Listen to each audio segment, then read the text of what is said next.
This Choircast podcast episode is brought to you by the 5-star novel What Can't Be Hidden by Brandon Andrus. What Can't Be Hidden is right on time for this moment. It is a stunning and universal portrayal of a people awakening and coming to terms with the systems that have promised to give them peace and freedom, while discovering that these virtues can only come from within. What Can't Be Hidden is available everywhere online.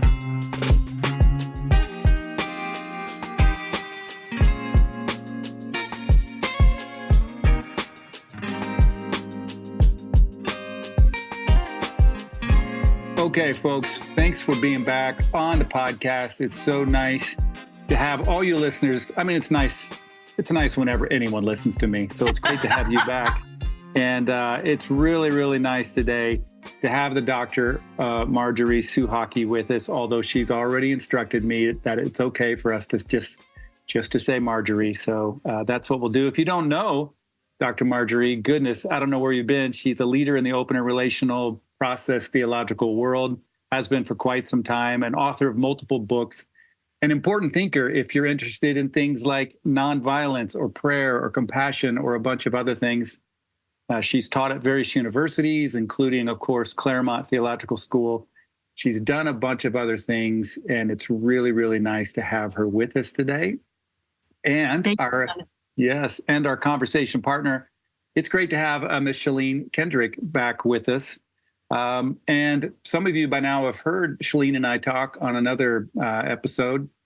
And Shalene, I'm telling you, I've already gotten emails, people that are really excited about what you have to say. That makes me so happy. And you can find out more about her on that other podcast episode. But Shalene is a corporate culture coach. She's a preacher. She's a podcaster. She's a writer. She's finishing up her dissertation in neurotheology, polyvagal theory. Yeah. Neurotheology.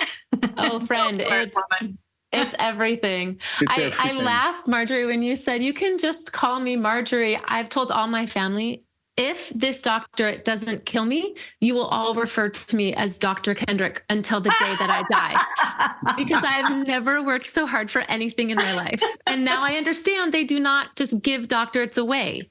You have to really, really earn it. And this is true. It's like death-defying. But some of us did it so long ago. We appreciate the struggles, and we're glad you're practically there. Let's hope. Let's hope. That's right. She's getting smarter by the minute. It's unbelievable. Don't you just see it coming out, emanating from the screen? All of that wisdom that's accumulating, and with that twist of the neuro stuff, go for it. It's so great to have you. I'm glad our schedules worked out. Thank you for all you've done. And we've got a handful of things we want to talk about, but Miss Marjorie, I'm spending several episodes of this season of the podcast talking about process and open and relational theology. And we've just been hitting it from a variety of different angles. And it's wonderful to have you on. And before we hit record, we were already talking about the problems with omnipotence. What do you want to say about that? Let's get this going.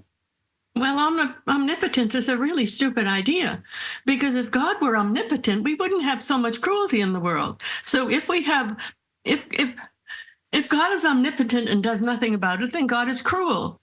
But we've already said that God is love. Well, if omnipotence stands in the way of God is love, which one are you going to get rid of? And I suggest omnipotence is just a stupid mistake. And we fell for it because we so worship power. And to the truth to tell, we still do. Power is everything. Look what the Congress has done. Power, power, power. It doesn't matter what you lie about. Power that I'm not going to get into politics. I'm sorry. All roads lead back to social life. We are inherently connected, and we have to have politics because it helps us think about how we're going to live together. And I love what you said. Two things, Marjorie. Let's pretend, we're all three theologians playing here. So I would love for my 16-year-old to listen to this. How would you describe omnipotence to someone that maybe hasn't heard it or doesn't know why it's such a bad idea? Well, to me, the problem with omnipotence is it values power above all else. Omnipotence, we claim there were three omnis with God: omnipotence, omnipresence and omniscience. Well, I should say omnipresence was the last. But what we really valued was power. And so we only interpreted omniscience as related to power. God knows all things. Well, but then what about omnipresence? God is present to all things like a king's law is present throughout the land. This was the argument. And since the king's law is present, it's the same as if the king is there. Well, what kind of presence is that? That presence means a witness. It's a kind of presence of God to the human soul. That's not like the king's law. It has nothing to do with traffic laws. Omnipotence is just a theological mistake, and it ruins your understanding of divine knowledge. It's what led to the notion of predestination. Well, let's see, if God is omnipotent, there can't be anything God doesn't know. Well, what about the future? Oh, God knows the future. Well, if God knows the future, must it happen that way? Yes, but you're free, and that means you're condemned for it. I mean, this is stupid stuff, all because of this really ridiculous vaunting of omnipotence, of power, as if it is the primary quality of God. Well, if it's the primary quality of God, then God has messed up the world pretty bad, because God has done nothing to prevent cruelty, or horrible, horrible diseases, or the flourishing of viruses. It's like, excuse me? Maybe the notion of omnipotence is what's wrong. Maybe God has a power with, not so much a power of control, but a power with to lead you to that which is the best possible at this particular moment. That's a working power. That's a power that makes a difference. Whereas omnipotence is just some stupid worship of that which we all wish we had, more power. What kind of power? Power over. That's what's so highly valued in our culture. More power than anyone else. Power over everything. What kind of power is that? God's power is a freeing power, not controlling. Well, then it's not omni. Well, what is it? And Tom gives it a name. He calls it, I think, omnipotence or something. Yeah. Omnipotence, yeah. It's the power of love. God is the power of love. Now, what is the power of love? Power of love is a power of presence, of witness, of care, it's everything. Whereas the omnipotence denies all of these things, because it has to have God has it all, which is stupid. Or, well, at least it seems stupid to me. I just think omnipotence is highly misplaced value. So you said something that growing up, I live in Phoenix, and so I had the great joy of growing up under Wayne Grudem and his theology and all of his cronies, my family being among them. And you said something that my heart just opens and sings. And you said, what if we're wrong? Like, in my world, theologians, specifically cis, white, heterosexual male theologians, almost never say, what if we're wrong? Or maybe we are wrong, right? And it just feels like a divine mother, this deeply divine feminine energy that is just unafraid of saying, hey, I think we made a theologically, we made a theological colossal mistake in assuming God is omniscient, and that had a serious fallout. And so maybe we should correct our thinking or think about our thinking differently. And it's what brought me to your work, my first experiences in God's presence. And it was actually like 8 years ago or more when I just first got in with Open and Relational Theology. And I was still, a recovering evangelical, right? Like having deconstructed and desperate to reconstruct, but not knowing where to start. And so Doug Paget hands me your book. And I just remember holding it like, I don't think I understand any of what she's talking about, but I feel the energy, and I feel this energy of shared power and love and unafraid of being wrong. Just, it swims in who you are and the work that you do. And, they say, you'll never remember what I said, but you'll always remember how I made you feel, that idea. And I will never forget how you made me feel as a fledgling tiny baby to Open and Relational Theology. And it felt free. The concept of shared power and not being afraid of being wrong or rethinking our thoughts. I didn't grow up with that. So it felt like a very different way of thinking and living and being in the world. Thank you. Oh, wait till I get rid of something on my thing. Oh, no. I don't know what's going on. Oh, there, I got rid of it. Okay. Well, thank you very much. But of course we're wrong. Mm-hmm. And only thing is, we don't know what we're particularly wrong about. Because if we knew we were wrong, we'd begin changing our minds. It means you have to have a certain humility, which we're really short of. But you have to be able to reckon with the fact that, oh, this might be it. I have really trouble because I go to church all the time. Well, which is to say, I certainly go once a week. I love church. But, we always say the Apostles' Creed in my church. Well, most of it I just leave out. I just shut my mouth. I believe in God, maker of heaven and earth, and much. And in Jesus Christ, not his only begotten Son. Psalm 2 refers to King David. God calls David his only begotten son. Well, so you can't say Jesus is the only begotten son anymore. You have to say another adopted son, right? I mean, this creed just doesn't make sense. So then I have to leave that. And then, of course, poor Mary, of course she had sex. How else do you have children? And then not only that, but... You mean we don't have to worship virginity? No, not only that, but virginity. Okay, there are 4 women in the genealogy. No women ever make genealogies. Women don't belong in any biblical genealogies. It's all their men, right? But 4 women show up in the genealogy of Matthew, and they're all Gentiles. And Mary is the 5th woman. Mm-hmm. Well, what does virgin have to do with the 4 women? Because they're Gentiles, and in the Gentile world, the Caesar Augustus was understood to be born of a virgin. Virgin birth went with ultimacy. So Mary, being called a virgin, represents the Gentile hope that here is a ruler who will rule over us justly. Just as Joseph, according to Raymond Brown, so the Joseph goes down into Egypt in the book of Genesis, right? Which shows that Joseph represents the fulfillment of Israel hope. And Mary is a representation of the fulfiller of Gentile hopes, and it has nothing to do with how she had sex. It has to do with the concept of what connotes saving power in your particular culture, that Jesus then answers both Gentile and Jewish worlds. Well, why don't they say that? Well, they do. And the same thing is in the book of Luke. That also refers to, what do you first thing you know about the virgin birth, about the in there? That in the days of Caesar Augustus, hint, hint, hint.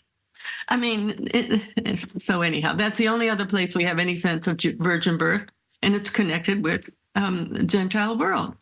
And then both Matthew and Luke end with go into all the world. So it begins with and it concludes with a mission to beyond Judaism itself. So why am I selling all this? That's not what we're supposed to talk about. May I ask, as a practical theologian, I would love, could you explain both to me, my daughters, and the world, how do you think it would change how we think about sexuality, specifically female sexuality, if we didn't worship Mary as a virgin? Like if we were comfortable saying, yes, of course, Mary had sex. Fast forward, 2,000 years later, myself having grown up in evangelical purity culture, which worshiped, I literally was told, and I am not kidding, before I got married, waiting to have sex till married, I was told by the men in my life who loved me, and I assume and hope they wanted the best for me, and I believe they did, but they said, for a healthy sex life, you have to think about yourself like a Circle K, which is like a convenience store. And he goes, the healthiest way to have sex is that you go in as a virgin, but then you remember that the store is always open.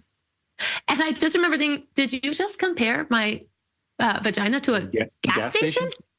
That A is not mine. It has to be open. The point is, practical theology, thinking of Mary as a virgin. Sex everywhere, just like yeah, exactly. But it seriously messed up my childhood, right? Like growing up, like that. That worshiping, the idolization of female virginity. I would love to know from another female theologian, what's a healthier way as we think about, of course, Mary had sex. Who cares? This is good. How does that change how we live practically in your eyes? I think sex is a marvelous invention. And it is, in fact, I think the depth of union that you're able to achieve in sexual union, where you kind of meld body and soul. I mean, I'm thinking now of the good days of my marriage. I married a really good man, but he was also an alcoholic. And after 23 years, I decided I couldn't handle that anymore. But sexual union it's an intimacy that pulls your whole self into relation, and that's something very beautiful. Does it happen only if you're married? Why? I mean, it happens with kind of a compatibility with, I don't know, I'm not a sex psychologist, but I certainly don't think you have to be a virgin. Now, we were, because when I'm really old, and in my day, getting pregnant before you were married, you were ostracized. The last thing you wanted to do was to get pregnant before you're married. So many of us were indeed virginally married because we were terrified of getting pregnant and being, like, I remember Nancy, who lived kitty corner in the street. Suddenly, in her high school years, junior year, she visited her aunt for a year to have her baby. And we all knew that, but she was ostracized. But we were terrified of having that fate. And that's what kept you, so terror kept you virgin. You were so afraid of having a baby before you married, and therefore you get married and then go at it. But I mean, I suppose it meant whatever. It's nice to have a mother and a father. And I think marriage protects that in many ways, and that is a good. But to make sex the end all and the be all of your life is, I think, it isn't the end all and be all. There's many other things. There's friendship. There's beauty. There's music. There's so much about life that is wonderful. And sex is one of the things that's wonderful, but it's not the end all and the be all of existence. That's my opinion. I'm 90 years old. Preach. Yeah. I love this. Yeah. So anyhow, yes. And I think if I had a daughter, I would put her on birth control if she wanted to do that, because you don't want her, because it's really best if a child is born and you have two parents. That does work out well. Now, does that mean you should say to a guy who is beating you up all the time? No way. You have to respect your own body well enough to see to your own physical as well as mental and sexual health. But that's another thing. You want to talk about theology? Yes. Well, I kind of think we are, because it's all the things you're talking about colors our ideas of power and masculinity, and it informs so much of what's going on already. So I really appreciate what you have to say. Mm-hmm. I was wondering, I've been talking a lot with people lately about prayer and prayer in in the process open and relational paradigm. It's definitely different than it used to be for me. But so I guess one question I had for you, and I also just recently finished, I'm way behind Shalene. She read In God's Presence 8 years ago. I just finished it a couple of months ago. But and I really appreciated the book. And for those listening, it's all about prayer. But how would you answer the question that goes something like, what's the difference between praying with the idea that God is with you rather than praying to a God? How does that practically play out, and what are what's positive about that? Well, I suppose, we talked a little bit about omnipotence quite a lot, but for me, it's always been omnipresence. It's just the presence of God. I think there's nowhere where God is not present, even in the most God-forsakenness.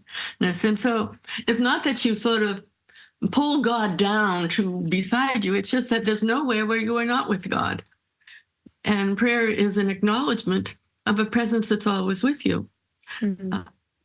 And therefore, prayer is a normal response to a compassionate presence.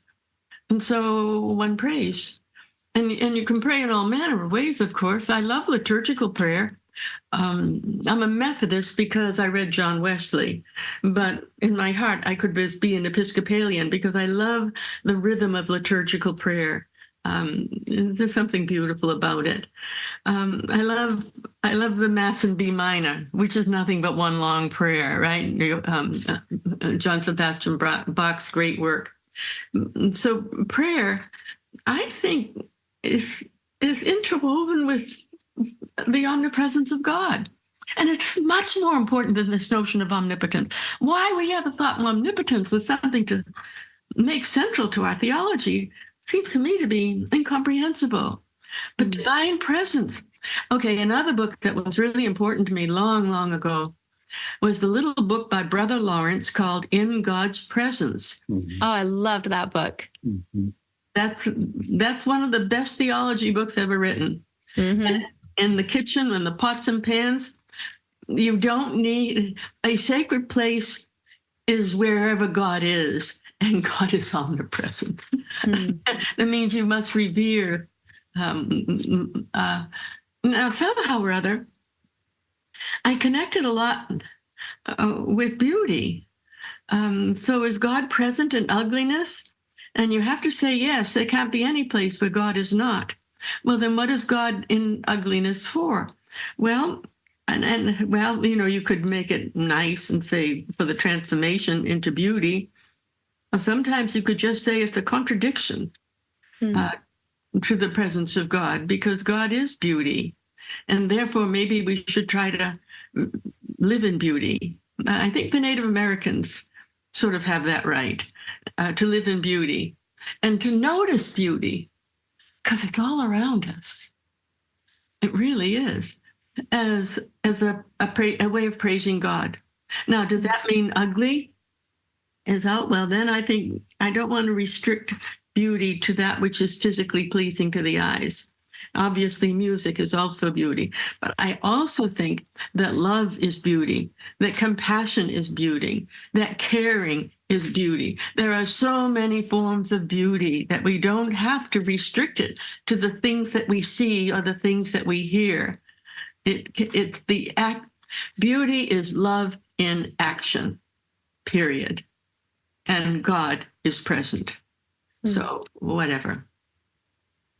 I love the idea of omnipresence and the reality of it, because to your point, if there's no place that God is not, then there's theologically never a need to invite God into anything, including one's heart, right? And so growing up, again, myself with the sinner's prayer and invite God into your heart, all the things.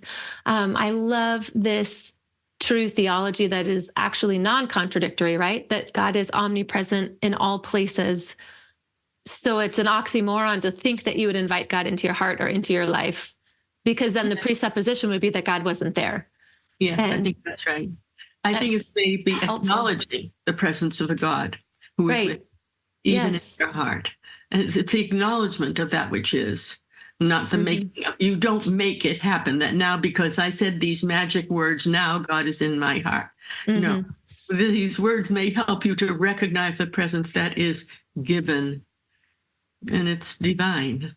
Yeah, but then what do we do with original sin? Well, what's original about it? I'm serious. What's original about it? Yeah, it's not very original. It's quite boring. Of course, and it's all over the place. That's all kind of omnipresent in one sense. And no, I don't want to say that. That's too much. It's saying too much. No, I think sin is an attempt to blot out the presence of God, but God is present even there. Therefore, you might as well confess it and get on with it. And I think God is in confession. God is there, not for the sake of wallowing in it, but for the sake of getting on with it and looking for the forms of resurrection which are given to you anyhow, whether you like it or not. And then you take it, even when it is. But you can look at forms of resurrection and recognize them by the fact that they are life-giving. And life-giving can be love-giving. Yeah. Don't you know that? You do, don't you? I mean, this is not just theology. This is experience. That God is a present force for caring, for appreciating, and for compassion. Then compassion, then, for me, becomes the footprint of God, because it's all over the world in every single religion. When I first began teaching, I was still finishing up my dissertation, right? And we'd moved to Kansas. And so here I am walking around to all the colleges in Kansas looking for a job just because I want to keep thinking and stuff. I'm still working on the dissertation. Well, I hit it off pretty well with the chair of the Department of Religion at Wichita State University. And so he invited me to lunch, and we had lunch. We talked about, work and all that sort of stuff. And on the way back from lunch to his office, he was saying, well, yes, I think we have a place for you here. And then as I'm going out the door, he's already signed me on. He made me, he wasn't even an adjunct professor, part-time assistant professor. Who knew? I had no idea how lucky I was. Anyhow, he said, oh, you will teach Eastern religions, won't you? Of course, I said, and left the office. Had never studied them in my life. So, of course, the first thing I did was get in touch with the religion teacher at Pomona College. I never took religion courses. I only took philosophy courses. And so she guided me in this reading course, and I read every religious text I could get my hands on. Luckily, I'm a fast reader. And my first class was Buddhism, and actually it was Eastern religions, right? To my surprise, one of my students converted to Taoism. Okay, but that long ago experience of reading all these religious texts, as I grew older in the faith and in theology and all that stuff, that compassion is in all of them, all of them. And Confucius, compassion is the mandate of heaven. There's only thing between humanity and heaven is nothing, a mandate, just one thing, a mandate. And the mandate is compassion. You must be decent with one another. This is absolutely essential. Well, it's a footprint of God. I don't think God is the resource of Judaism and Christianity par excellence and nowhere else. I think if we studied a little more and read those religious texts, we would value many forms of religion. Now, does that mean no religion is wrong any place? No, it doesn't mean that, because look at all the places Christianity is wrong. Clearly, you need a litmus test. Well, what is the litmus test? And I say compassion. Passion is a litmus test of the presence of God. And when we defy compassion, which we do frequently because we love money and power much more than we love compassion, and then I think we are sinning. And I think confession of sin is good for the soul, but leaving sin aside. And okay, look, I want to tell you a radical text, the Hebrew Bible. Especially the annotated, Jewish annotated Hebrew Bible, because it changes my theology, because it's so wise, and because of the compassion. Do you know that the entire reign of Israel was judged by one thing? The widow, the stranger, the widow, the orphan, and the stranger within your gate. That's called migrants. How you treat the stranger within your gates is a mark of whether you are just or not. How you treat the poor. And the other thing, making your profit off the backs of the poor. These things are the litmus test for whether or not society is just. And if society is just, nature itself will flourish, not to mention the human community. And so if you read the history of Israel in the historical books, Kings and Chronicles, again and again, you see the king is judged, the nation is judged by how well they treat the widow, the orphan, and the stranger within their gates. This is called compassion. A society is judged by how compassionate it is to those who are in need of compassion, how society cares for the vulnerable within its gates, even when they're not citizens. We should be more religious, and we should pay attention to these Old Testament texts, because then I look at Jesus Christ. And what do you see in Jesus Christ? You see compassion all the way through. That's what he's showing time after time after time. Compassion, it's the litmus sense of the presence of God. And in Jesus, you see that presence, that compassion, not ending. So why do we pay so little attention to compassion? Well, I know we don't. We do all kinds of compassionate things. And that's good. We should do even more. And that means, what do you do about the homeless? What do you do about the people fleeing oppressive governments, thinking they will find refuge and hope in America? What do you do about these vulnerable And if you have learned anything from Jesus Christ or the Old Testament, you would say, what is the compassionate thing for me to do as a senator, as a congressperson, as a mayor, as a person in politics, as a citizen, as a participant in my society? And you have to ask, how can we be compassionate? What is the mode of compassion that God would have us do now? Because if you don't do it, the call still is there. Compassion is everything. Okay, what else does the Old Testament teach me? Okay, can I talk about one more thing? Oh, yes. Okay, I want to talk how the Old Testament has radicalized my understanding of crucifixion.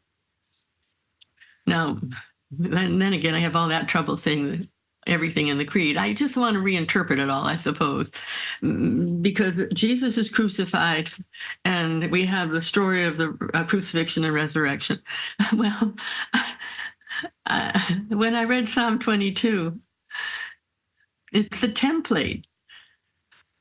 When you read the Gospels, where are the disciples when the crucifixion is happening? They're in hiding. And where are the women? They're on a hillside nearby. How do they know what happened on Golgotha? None of them were there. Psalm 22 is a template for describing Golgotha. Psalm 22 begins with crucifixion and then ends with resurrection. Psalm 22 is a portent of what is understood of what happens with Christ on that cross. Well then, but here's something else. We have made it into God's sacrifice of his only begotten Son. I think we are very cruel in this. Old Testament, Genesis 22, God forbids child sacrifice. The book of Judges, it begins with this wonderfully idyllic scene of the women judges ruling over or seeing to the guidance of the new people, Israel. And in the middle of the book, you have the beginning of the descent. And it's what happens to Jephthah's daughter. Now, remember, the Jews are forbidden to sacrifice their children.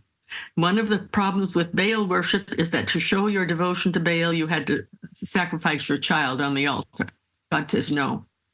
Well, in Judges, Jephthah is a sailor. He's at sea. There's a terrible storm. Oh, God, help me. He says, look, if you will just get the storm to let me get home safely, I promise I will sacrifice the first thing I see. Can you imagine anything so stupid? And the first thing he sees is his beloved daughter, who's so glad that he made it through the storm that she's running down the hill, and he sees her first. Oh, my God, he says, now I have to kill my daughter. Okay, I'll kill my daughter. God will see that. God can count on my word of honor. My word of honor is much more important than my daughter's life. I'm sure God will be pleased, and he kills his daughter. Yes, he lets her have 2 weeks to be in the mountains with her girlfriends. She's just a teenager.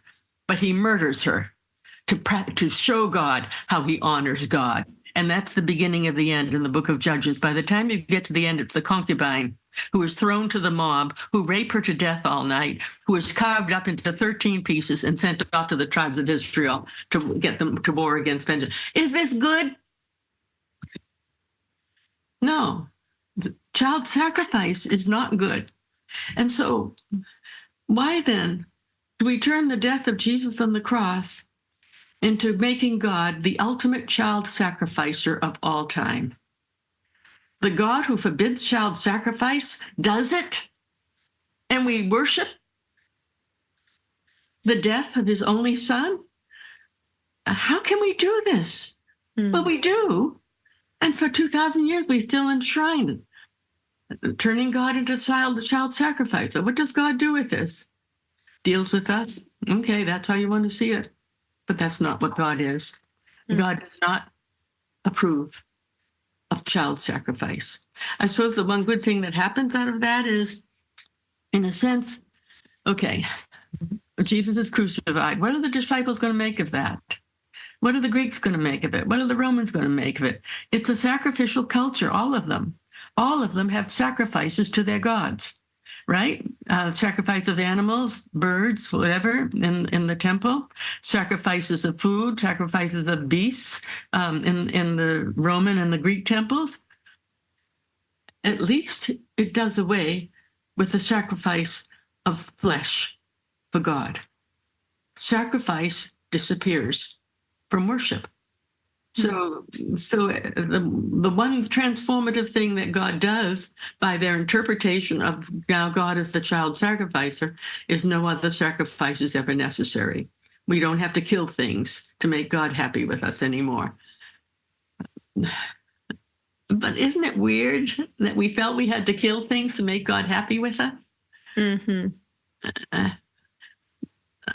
Well, yes, it's weird. And not only that, even the folks who are in that camp who say that no more sacrifices are needed are busy offering sacrifices all the time. They just they may not be flesh and blood sacrifice. They may be your friendship is offered on the altar, or any number of things. And by the way, I've been guilty of all this too, so I'd like to blame it all on the other camp. But we're deeply embedded with this the myth of redemptive sacrifice. We are. And what does God do? God is present even in that, to turn it into resurrection power because of Easter Sunday. Now, did Jesus rise from the dead? I wasn't there, but I know that it becomes the transformation of sacrifice into a divine presence that does not call for human sacrifice, but instead calls for human fulfillment in and through a compassion that sees to the fulfillment not just of your own precious dear self, but for the fulfillment of all beings, that all shall be well, and all shall be well, and all manner of things shall be well. And you have to wait until you're dead until that happens. You have to start with it from children on, to care for the vulnerable. And that's what Christianity and most religions are all about, the thought of God. So compassion then becomes, in a sense, a correction of all the idiocies that we manufacture to somehow or other, I don't know.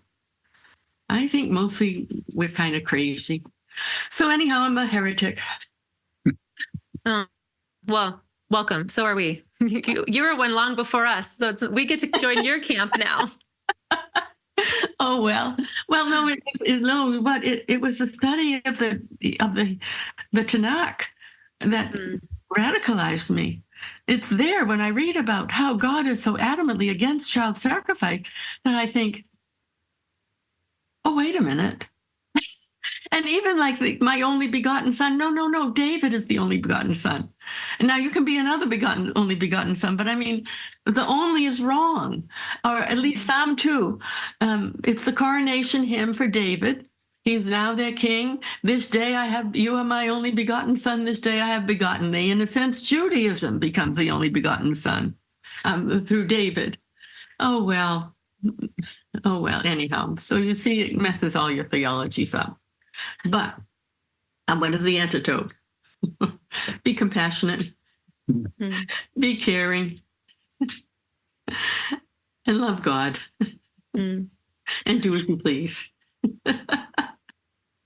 Marjorie, one of the things that I've been really fascinated with in my doctoral work is the idea of embodying our values. So one of the things I think is so interesting, again, myself having grown up in American evangelicalism, where we supposedly held the value of compassion, right? So we had this intellectual value of compassion that then created authoritarian systems and all the things that we know about evangelicalism. But I'd love to hear, how does one, if compassion is the litmus test for the presence of God, which I will forever quote you on that, I would love to know what's the difference, or how do we know when we are embodying the value, or how do you define the embodiment of that value versus the cognitive or holding on to it, right? Because I think a lot of people, most Christians in the world would say they're compassionate, but the truth is very few of us, myself even included, actually have that footprint of compassion. And so I'd love to know the difference between talking about compassion and living in compassion. I think it's really easy. There's nobody who doesn't know someone who's in need. Mm. then how do you act toward them? It's as simple as that. There's no one who has no knowledge of anyone who's in need. We're Americans. Mm-hmm. And actually, I used to live in California, which I dearly loved. But back in the 90s, and actually, when I moved, 2015, since then, there's been this onslaught of homelessness. And people, if you're homeless, at least you won't have to buy heat and electricity. At least you won't freeze to death if you go to a southern place. Well, you certainly wouldn't go to Florida. I guess maybe you would. But I mean, the southern states are really, really good at not taking care of you.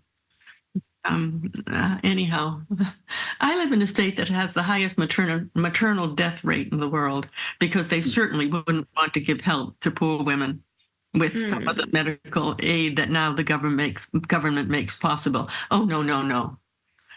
God helps those who help themselves. We don't need to help them. Compassion, only for the wealthy.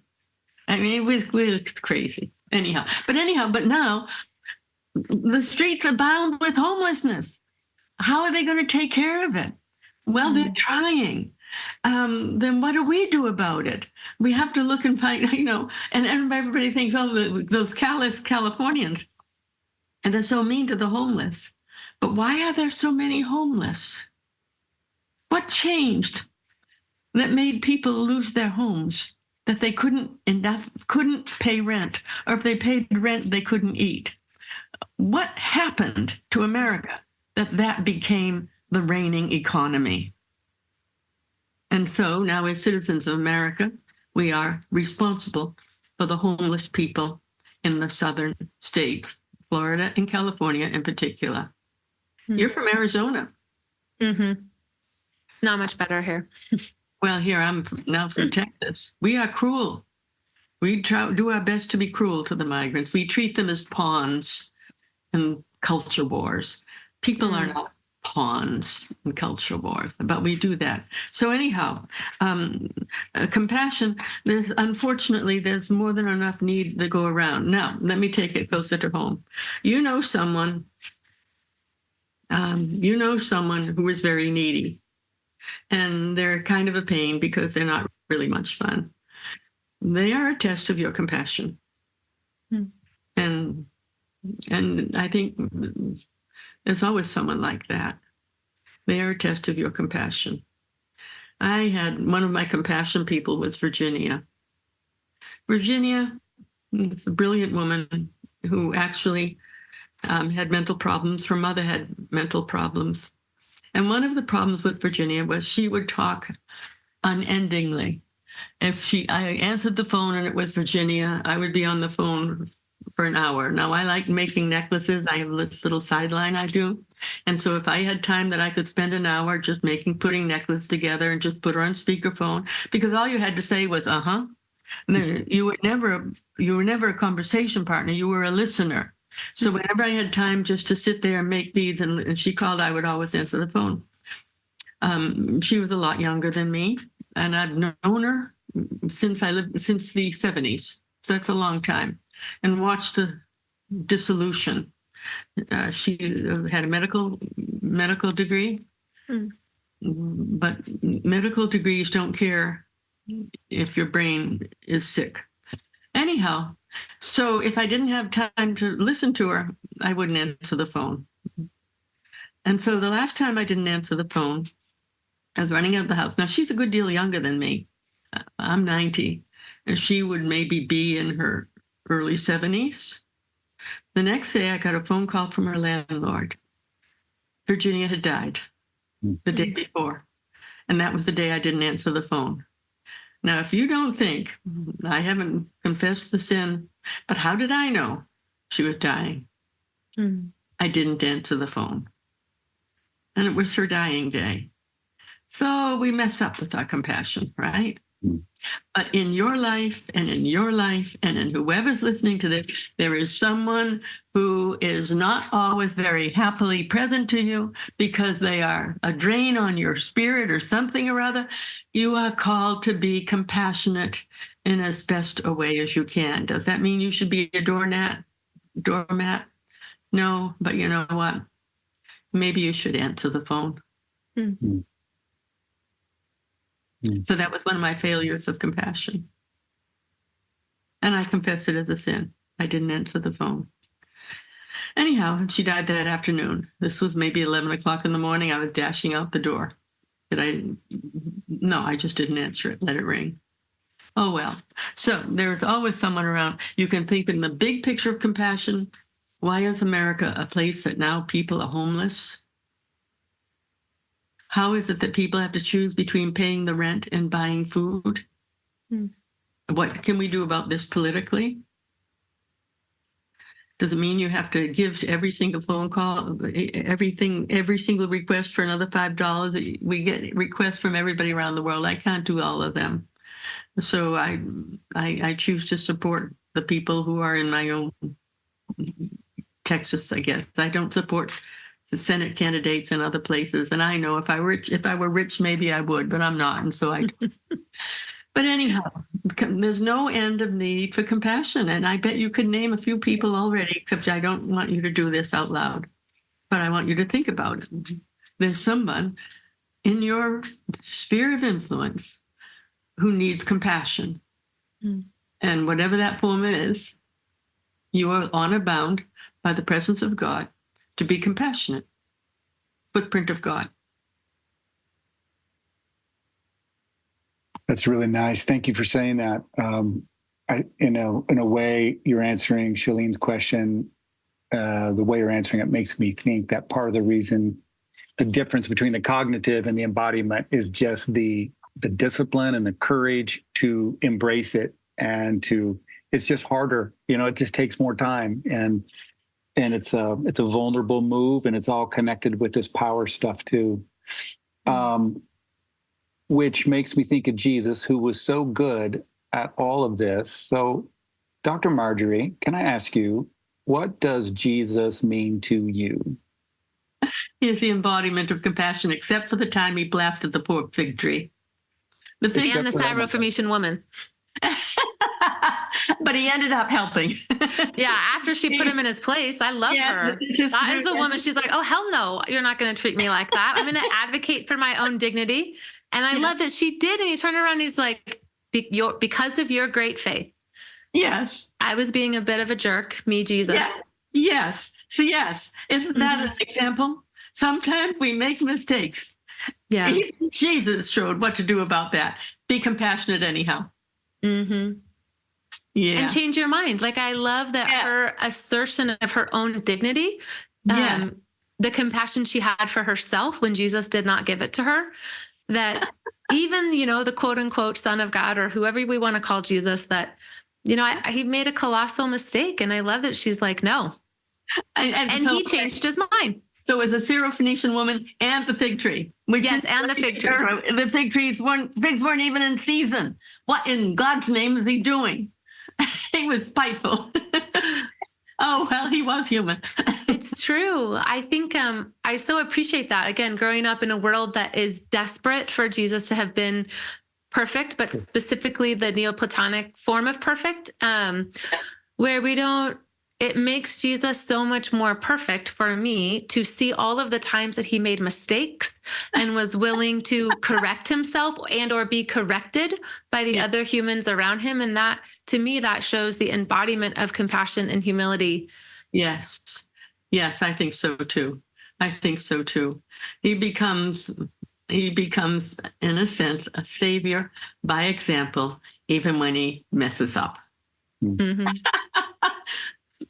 Tell that to your evangelical friends. Most of them don't want to talk to me anymore. Oh, well, that's okay. God, this is what I think. God puts up with all kinds of dumb theologies and has forever, because we are finite and we make mistakes. We just make mistakes, theological mistakes as well as any other. And I think God puts up with them because God is compassionate. And so, I don't know, it's hard to be compassionate sometimes when you think, why don't you just listen? Anyhow, we don't want to get into politics.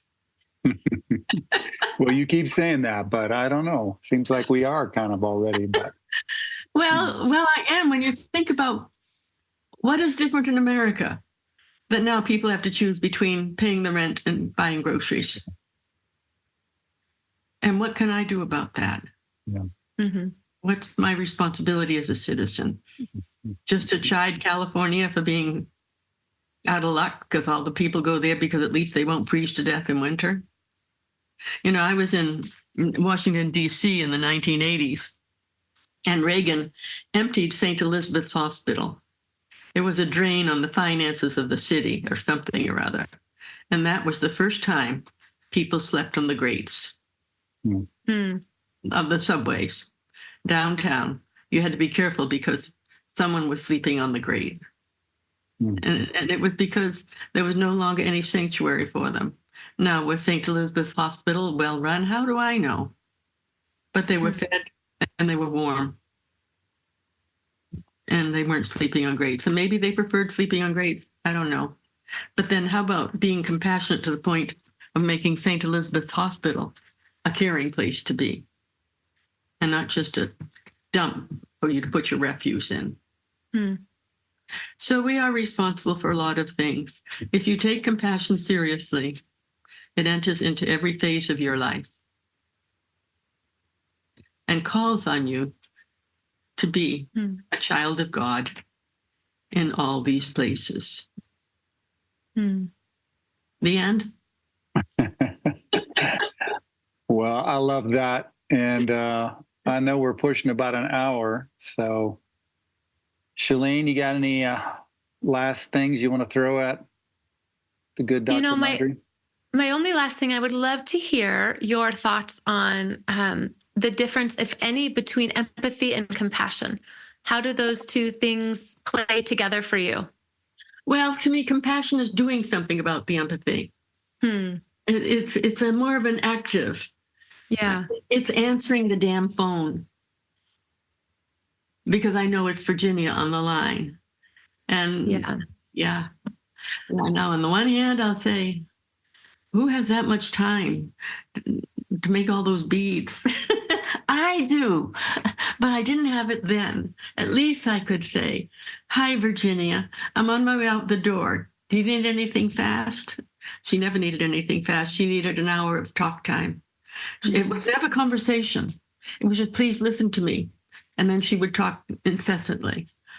But sometimes that's the way some people are in need.